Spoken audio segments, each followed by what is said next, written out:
Hoje nós vamos conversar sobre como ampliar o valor do seu negócio. Você vai aprender como fazer uma análise mais profunda do seu próprio negócio, como ativar a sua cadeia de valor e obter desempenhos de excelência. Falando um pouco sobre os cenários, realmente nós todos sabemos os resultados não estão bons, a concorrência está mais acirrada, os clientes mais conscientes, mas com menos recursos. Bem, isso pode ser um problema, mas pode ser também uma oportunidade. É justamente nessa hora que nós podemos mergulhar no nosso negócio, aprender com a situação e sairmos melhor no pós-crise. É esse o meu convite.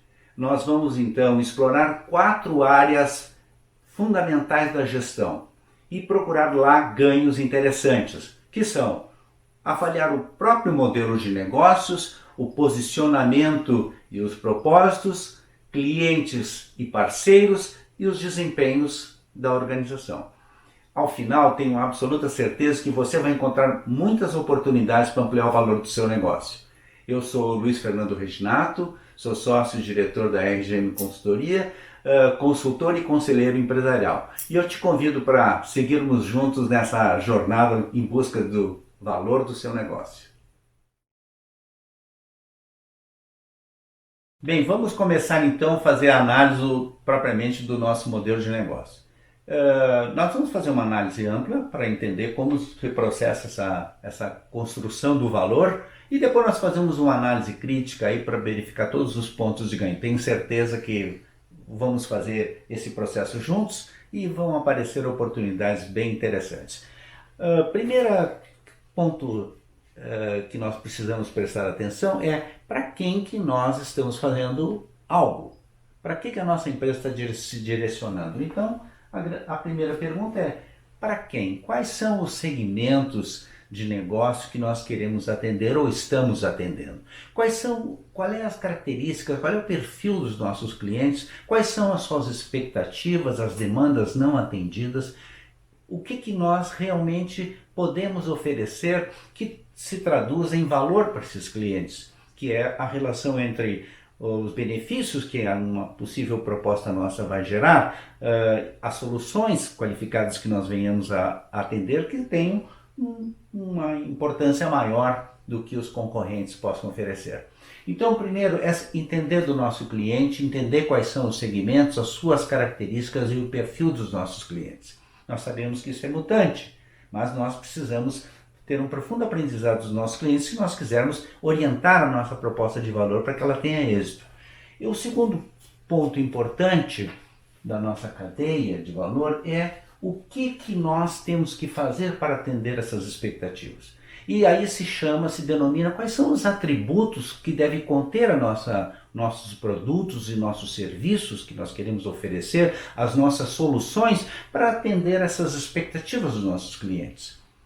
Então, nós falamos de atributos, por exemplo, nós vamos nos diferenciar por tecnologia, nós vamos nos diferenciar pela acessibilidade dos nossos produtos, pela segurança que nós possamos passar, pelo conhecimento agregado, pelo atendimento, pela excelência do serviço. Todos esses fatores constroem a nossa proposta de valor e são, de fato, todo um compromisso da organização. Bem, mas importante saber para quem nós vamos oferecer nossos produtos e serviços, quais são as peculiaridades, seus interesses, e saber o que nós temos que fazer, e nos remete a também irmos para um outro aspecto importante, que é com quem nós contamos. E aí, quem são os parceiros e os talentos chaves que nos ajudam a construir a nossa proposta de valor para que ela se transforme numa solução que atenda às expectativas dos nossos clientes. Eu coloco aqui como parceiros os talentos da organização. Eu estou me referindo a parceiros externos, que são os fornecedores, os especialistas, mas estou me referindo também aos talentos chaves da empresa, que com a sua contribuição ajudam no cotidiano da empresa a inovar, a prestar serviços de excelência que vão sustentar a nossa proposta de valor. Então nós temos aqui um tripé fundamental, que é para quem nós prestamos serviço, o que nós fazemos e com quem nós contamos? Bem, você já está vendo então que são 3 pontos importantes que nós poderemos depois indagar sobre como você está cuidando de cada um desses aspectos e verificar o que você pode fazer de diferente. Mas também é interessante perceber que para que essa proposta chegue até os clientes, nós estamos falando dos canais, nós estamos falando da comunicação. E essa comunicação que você estabelece com os clientes é que vai transportar a sua proposta de valor para se transformar numa solução para os clientes. E nós estamos falando aqui desde da imagem e reputação da marca, a comunicação da sua marca, como todos os serviços de pré-venda, os serviços da venda em si, os serviços de pós-venda, todo o processo de interface com entre a nossa proposta de valor e a interface com os nossos clientes. Então, a nossa comunicação é um elemento essencial de condução da nossa proposta de valor e não pode ser descuidado. Bom, nós já temos então mais um elemento aqui, que é para quem, o que e como nós vamos comunicar a nossa proposta de valor. Mas também é interessante que nós prestemos atenção no relacionamento que nós vamos estabelecer com os mais diferentes segmentos.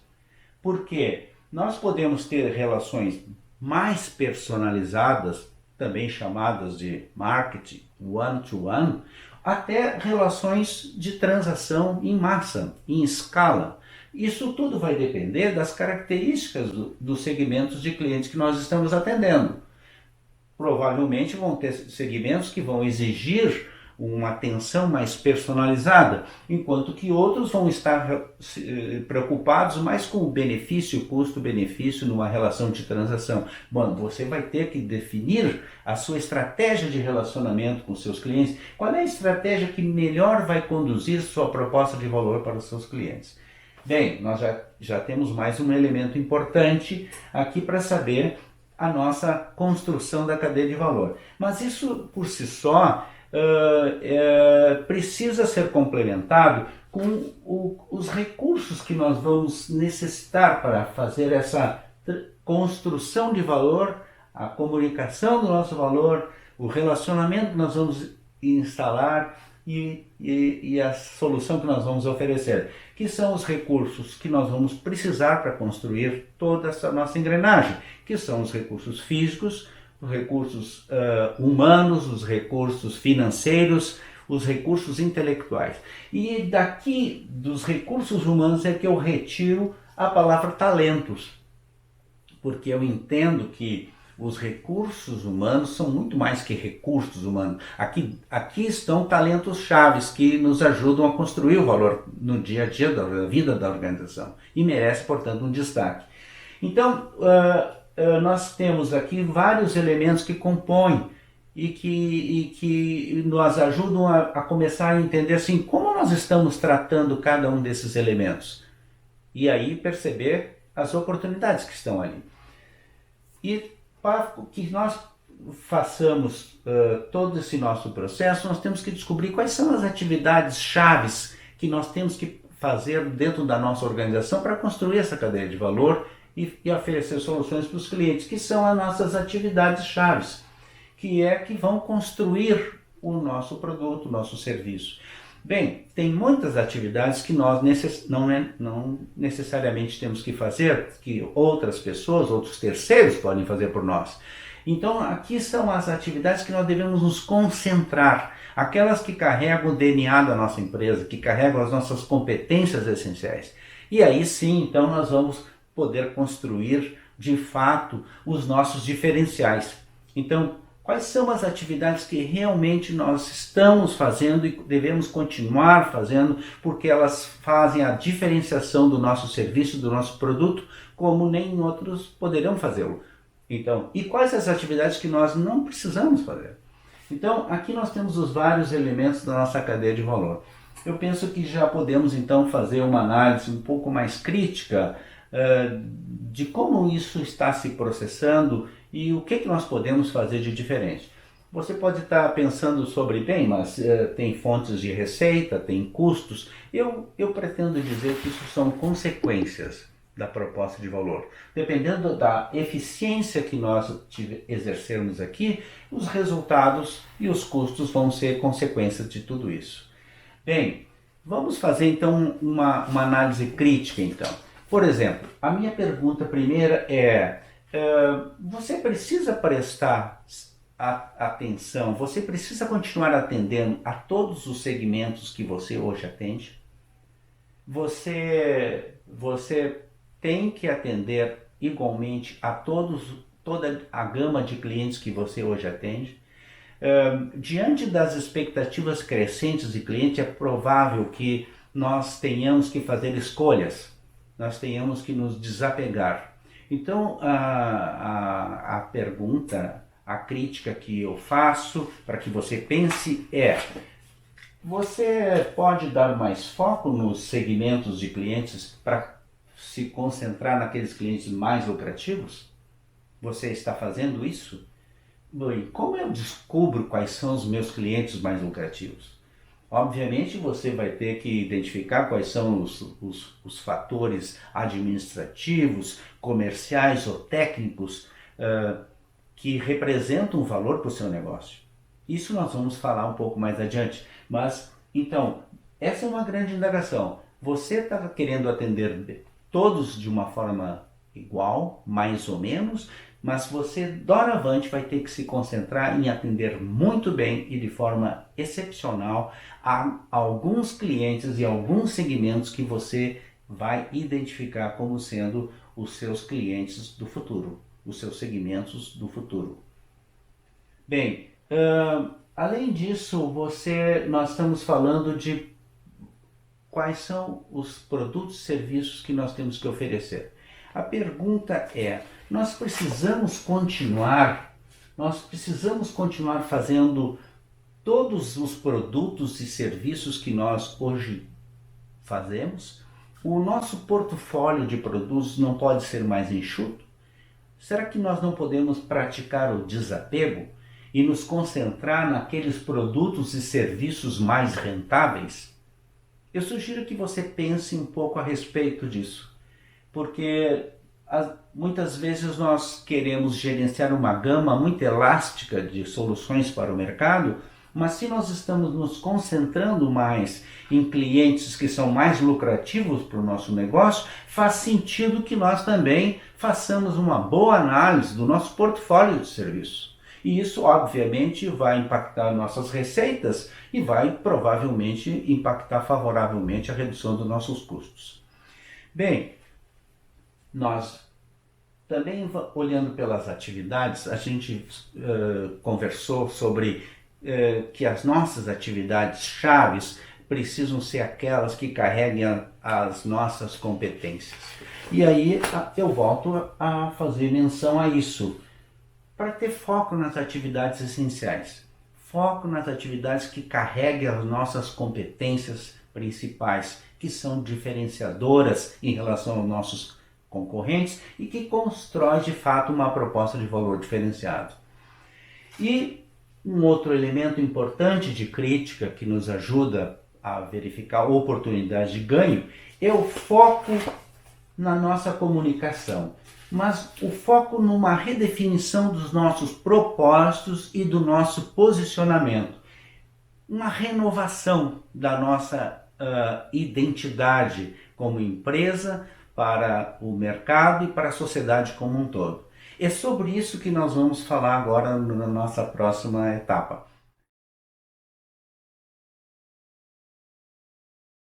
Bem, chegamos à etapa de falar sobre os propósitos e o posicionamento. Na verdade, são duas diretrizes estratégicas muito importantes que vão ampliar o valor do seu negócio. O propósito significa qual é a causa, qual é a razão de ser da sua empresa, que não somente atenda às dimensões econômicas de rentabilidade, de lucro para o acionista, mas qual é o valor que a sua organização propõe para a sociedade como um todo.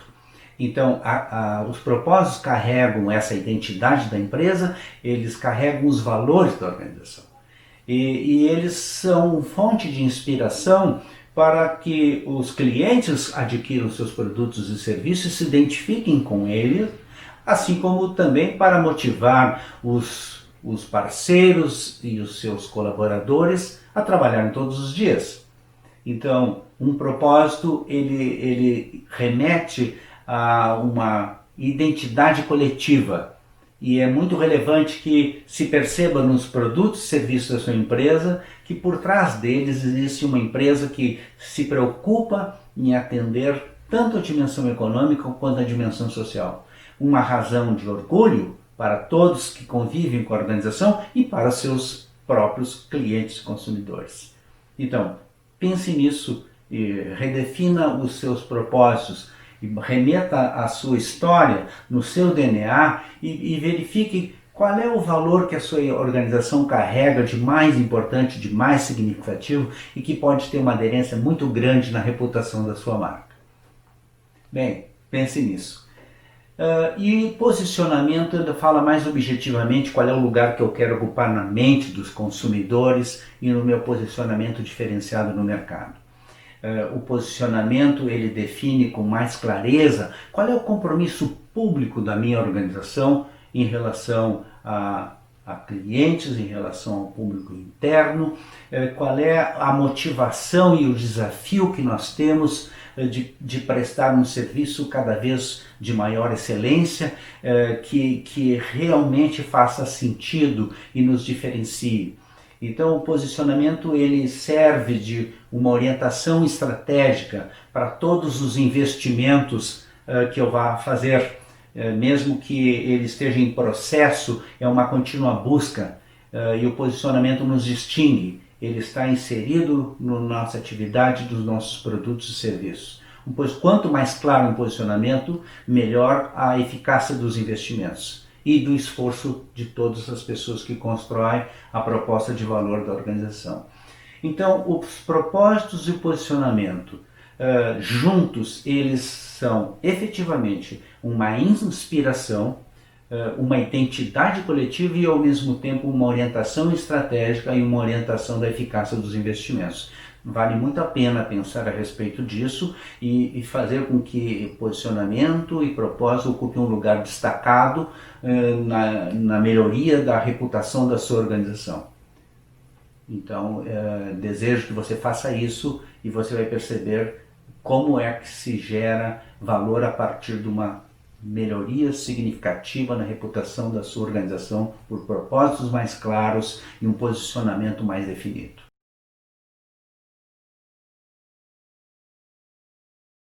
Bem, nós chegamos então à nossa terceira etapa, muito importante, que trata do relacionamento com nossos clientes e parceiros, entendidos os parceiros internos como os parceiros externos. Bem, nós estamos vivendo uma pandemia que revela a grande interdependência que nós temos como profissionais e as empresas para poder co-criar e inovar em soluções mais inteligentes para o mercado. Bem, então fortalecer as conexões passa a ser um imperativo para as empresas não só sobreviverem, como para as empresas evoluírem. Agora, como é que nós fortalecemos e rentabilizamos essas relações? Bem, eu sugiro que você atente para dois princípios. O princípio do mérito e o princípio da reciprocidade. O mérito para você poder apropriar o valor que a sua empresa recebe desses parceiros. E a reciprocidade para representar a troca que você oferece para esses parceiros do que você recebeu, através de políticas de reconhecimento e políticas de recompensa. Por exemplo, os clientes, nós já vimos que nós mensuramos a sua lucratividade e podemos distinguir então clientes mais ou menos lucrativos. E aí então nós vamos adequar o nosso marketing de relacionamento mais personalizado ou menos personalizado, adequado a este valor que recebemos. Bem, quando essas relações são igualitárias, nós estamos percebendo que existe um fator positivo para ambas as partes. Nós podemos dizer que estamos rentabilizando essa relação. E isso são ganhos futuros para a empresa. No caso também dos parceiros, quando nós medimos a relevância desses parceiros nas nossas atividades, o quanto o conhecimento técnico, especialização que eles têm é agregado ao nosso trabalho, nós podemos mensurar a importância que eles representam nessa nossa construção de valor. E, obviamente, as nossas políticas de reconhecimento se fazem extremamente necessárias para equilibrar essa relação. Bem, mas o capital humano, que são os nossos talentos, nós mensuramos o valor deles pelo valor de contribuição, que é a conjugação das suas capacidades com os seus desempenhos. Obviamente que isso é alimentado por motivação. Então, para todos esses agentes, é muito importante que nós prestemos atenção em estabelecer a estratégia de relacionamento adequada ao valor que nossa empresa recebe. Na medida que nós façamos isso, nós temos relações ganha-ganha e estamos construindo o que nós podemos determinar de uma comunidade de lucros. Uma convergência de ações de comprometimento com a evolução da empresa, a evolução da geração de valor da empresa. Bem, como é que nós podemos, no curto prazo, fazer com que isso se materialize, essa comunidade de lucros? Bom, primeiro é compartilhando nossos propósitos e os nossos valores com esses parceiros. É fazendo a ideia de time, né, de que eles possam fazer parte integrante desse nosso processo, desse nosso esforço coletivo. E o segundo ponto relevante é podermos inovar nas nossas políticas de reconhecimento e políticas de recompensas. Bem, feito isso, com certeza nós vamos poder dizer que nós temos relações produtivas, rentáveis e duradouras. E isso é uma parte essencial dos negócios hoje e com certeza no futuro, que nós vamos vivenciar no pós-crise. Bem, pense nisso e você certamente encontrará muitas oportunidades aí de analisar como você está se relacionando com esses agentes importantes.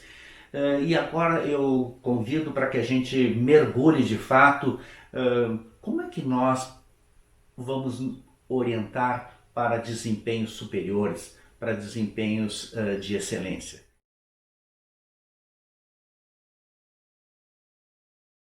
Muito bem, então agora nós podemos nos concentrar em falar sobre o desempenho da organização.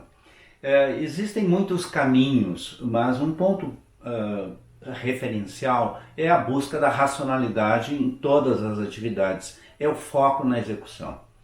E, obviamente, isso passa por melhorarmos indicadores, por adotarmos métodos de gerenciamento. Existem uma série de ferramentas à disposição das organizações. Mas eu quero aqui, nesse pensamento mais estratégico, me concentrar em dois aspectos. Primeiro, orientação para o cliente.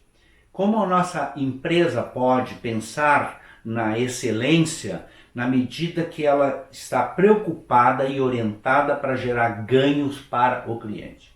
Quando nós tratamos de momentos da verdade, que é na verdade a análise de todos os pontos de interface do cliente com os nossos produtos, com os nossos serviços, com os nossos colaboradores, nós vamos perceber que existem atividades que são importantes, mas outras atividades que são extremamente importantes, que são aquelas atividades que geram ganhos para os clientes, que praticamente determinam as razões de compra. Então, quando nós analisamos os clientes por essa perspectiva, nós começamos a orientar nossa organização para fazer essas etapas serem cada vez um padrão excepcional. Que nós busquemos sempre uma excelência em cada uma dessas etapas. Então, a orientação da empresa para a geração de ganhos para o cliente é uma das medidas que estabelece essa dimensão de excelência que nós estamos procurando. Então, esse é um ponto. E o outro ponto importante quando se trata de excelência, como é que nós sustentamos a excelência. Primeiro porque excelência é um estado da arte, é uma busca permanente do aperfeiçoamento. E aqui tem um papel primordial das lideranças. A conduta das lideranças vai determinar o padrão de excelência da organização. Primeiro, orientada para fora, orientada para a geração de valor para o cliente. E segundo, orientada para não justificar e não transferir responsabilidades, para executar todas as atividades, para se desapegar das atividades que não são essenciais na geração de valor para o cliente, para focalizar aquilo que realmente importa. E aí vamos utilizar uma ferramenta simples da gestão da qualidade, que é o PDCA, que é o planejar, realizar, controlar e agir, aperfeiçoar, o padronizar. E isso é algo que tem que estar na mente de todos, que todos possam autogerenciarem as suas atividades. E esse padrão de excelência, ele se materializa numa cultura da excelência. Quer dizer, uma empresa orientada para fazer a diferença lá no cliente. E todas as atividades da empresa são atividades meio para poder gerar valor, numa perspectiva de curto e longo prazo para o cliente. Faça isso e você vai perceber que de todas as ferramentas disponíveis, você vai estar mudando estrategicamente a forma como a sua organização se comporta na geração de valor para os seus clientes finais. Bem, nós percorremos 4 áreas fundamentais da gestão, né? Desde a análise do modelo de negócio propriamente dito, a redefinição da nossa comunicação através dos nossos propósitos, do nosso posicionamento, a relação rentável e produtiva com os nossos clientes e parceiros, e agora o foco na execução. Eu espero poder ter contribuído para que você fizesse uma análise crítica e identificasse oportunidades de ganho no seu negócio, que você conhece melhor que ninguém, e eu me coloco à disposição para contatos e para agregar alguma informação adicional. Sucesso, vamos praticar e boa sorte!